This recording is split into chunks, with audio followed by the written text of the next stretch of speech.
So ಇಲ್ಲಿ ಜನಸಾಮಾನ್ಯರಿಗೆ ಒಂದು ರೂಲ್ಸ್, ಇನ್ನೊಬ್ಬರಿಗೆ ಇನ್ನೊಂದು ರೂಲ್ಸ್ ಅನ್ನುವಂತ ರೀತಿ ಆಗಿದೆ. ನೋಡೋಣ ಏನಾಗುತ್ತೆ ಇನ್ನಾದ್ರೂ ಅಂತ ಹೇಳಿ.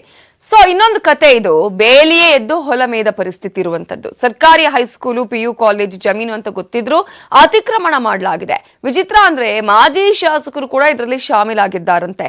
ನಕಲಿ ದಾಖಲೆ, ನಕಲಿ ನಕ್ಷೆಯನ್ನ ಸೃಷ್ಟಿ ಮಾಡಿ ಸರ್ಕಾರಿ ಆಸ್ತಿಯನ್ನೇ ಕಬಳಿಸಿದಾರಂತೆ.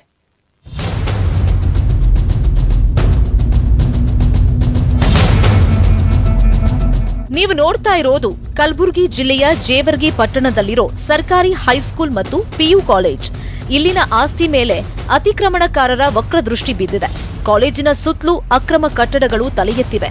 ಒಟ್ಟು 6 ಎಕರೆಯಲ್ಲಿ PUC ಕಾಲೇಜ್ ಮತ್ತು ಹೈಸ್ಕೂಲ್ ಇದೆ. ಆದರೆ ಅರ್ಧದಷ್ಟು ಭಾಗ ಅತಿಕ್ರಮಣಕ್ಕೆ ಗುರಿಯಾಗಿದೆ.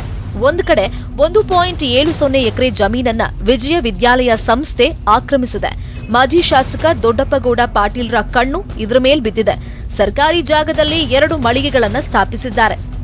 ಏನೇ ಈಗ ಆಲ್ರೆಡಿ ಬೇಲಿ ಹಾಕ್ಯಾರದ ಕಾಣ್ತಾ ಇದೆ. ಡಿವೈಡರ್ ಇಂದ 75 ಫೀಟ್ ಬಿಟ್ಟು ಅವ್ರು 40 ಫೀಟ್ ಜಾಗ ಬರಬೇಕು. ಅದ್ರಲ್ಲಿ ಕಾಣ್ತಾ ಇರೋದು ಎಷ್ಟು ಅಂದ್ರೆ ಅಲ್ಲಿ 65 ಫೀಟಿಗೆ ಆಲ್ರೆಡಿ ಎಡ್ಜ್ ನಾಲಿ ಇದೆ. ಅಲ್ಲಿಂದ 15 ಫೀಟ್ ಬಿಟ್ಟು ಅವ್ರು ಜಾಗ ಮಾಡಬೇಕು. ಆದ್ರೆ ಏನು ಮಾಡ್ಯಾವ್ರು, ನಾಲಿಯಿಂದ ಅಲ್ಲಿಗೆ 20 ಫೀಟ್ ಮಾಡ್ಯಾರ ಅವರು. ಅಂದ್ರೆ ಇಲ್ಲಿರ್ತಕ್ಕಂಥ ನಾಲಿ ಜಾಗ ಕೂಡ ಕಬ್ಜಾ ಮಾಡ್ಯಾರ. ಅವ್ರ ಜಾಗದಲ್ಲಿ ಏನೂ ಬರೋದಿಲ್ಲ. ಸರ್ಕಾರಿ ಹೈಸ್ಕೂಲ್, PU ಕಾಲೇಜ್ ಸ್ಥಾಪಿಸಿರೋ ಈ ಸ್ಥಳ ಹೈದರಾಬಾದ್ ನಿಜಾಮರ ಕೊಡುಗೆ. 100 ವರ್ಷಗಳಿಂದಲೂ ಸರ್ಕಾರಿ ಆಸ್ತಿಯಾಗಿಯೇ ಇದ್ದು ಇದೀಗ ಖಾಸಗಿಯವರ ಪಾಲಾಗೋಕೆ ಶುರುವಾಗಿದೆ. ಪಹಣಿಯಲ್ಲಿ ಸರ್ಕಾರಿ ಕಾಲೇಜಿನ ನಕಲಿ ನಕ್ಷೆ ರೂಪಿಸಿ ಸರ್ಕಾರಿ ಜಮೀನು ಕಬಳಿಸಲಾಗಿದೆ.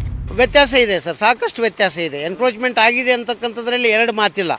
ಆದರೆ ಈಗ ಕೆಲವೊಬ್ಬರು ಖಾಸಗಿ ವ್ಯಕ್ತಿಗಳು ಕೂಡ ಹೇಳ್ತಾರೆ, ಇದು 6 ಎಕರೆ ಜಮೀನು ಬಿಟ್ಟೇ ನಾವು ಎನ್ಕ್ರೋಚ್ ಮಾಡ್ತಾ ಇದ್ದೀವಿ.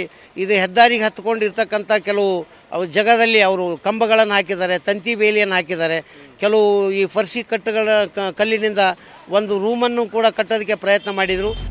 ಸ್ಥಳೀಯ ಪ್ರಭಾವಿ ವ್ಯಕ್ತಿಗಳು ಸರ್ಕಾರಿ ಜಮೀನನ್ನ ಕಬಳಿಸಿದ್ದಾರೆ. ಸರ್ಕಾರ ಕೂಡಲೇ ಅತಿಕ್ರಮಣಕ್ಕೆ ಬ್ರೇಕ್ ಹಾಕಬೇಕಾಗಿದೆ.